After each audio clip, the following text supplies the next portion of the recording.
دوسری جانب امریکہ میں وفاقی حکومت کے شٹ ڈاؤن کا 28واں دن ہے۔ آج بھی جزوی طور پہ حکومت کی سرگرمیاں بند ہیں۔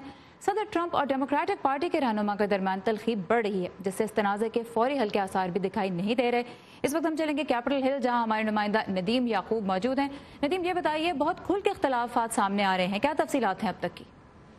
سارا سر ٹرمپ جو ہیں وہ بضد ہیں کہ جب تک ڈیموکریٹس میکسیکو کے ساتھ دیوار کی تعمیر کے لیے فنڈنگ بجٹ میں مختص نہیں کریں گے، وہ تب تک حکومت چلانے کے لیے بجٹ کی منظوری نہیں دیں گے۔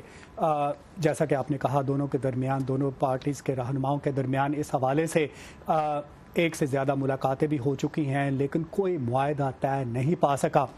اب یہ جو اختلافات ہیں وہ پبلک میں آ گئے ہیں اور میڈیا اس پر سخت نکتہ چینی کر رہا ہے۔ چند روز پہلے نینسی پیلوسی، جو کہ اسپیکر ہے ہاؤس کی، انہوں نے ایک خط میں صدر ٹرمپ سے درخواست کی کہ وہ اپنا state of the union address جو کہ وہ 29 تاریخ کو کرنے والے ہیں، اس کو مؤخر کر دیں۔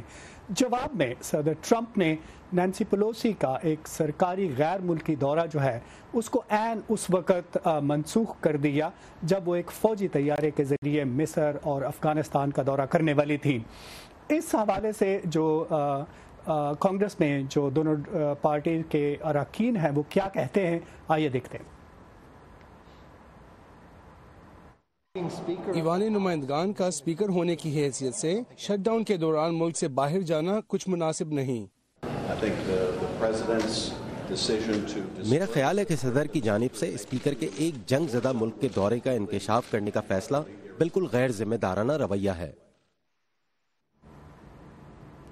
تجزیہ کار کہتے ہیں کہ نینسی پیلوسی نے چونکہ ابھی اسپیکر کا عہدہ سنبھالا ہے، اس لیے وہ صدر کے دباؤ میں آ کر کوئی معاہدہ نہیں کریں گی۔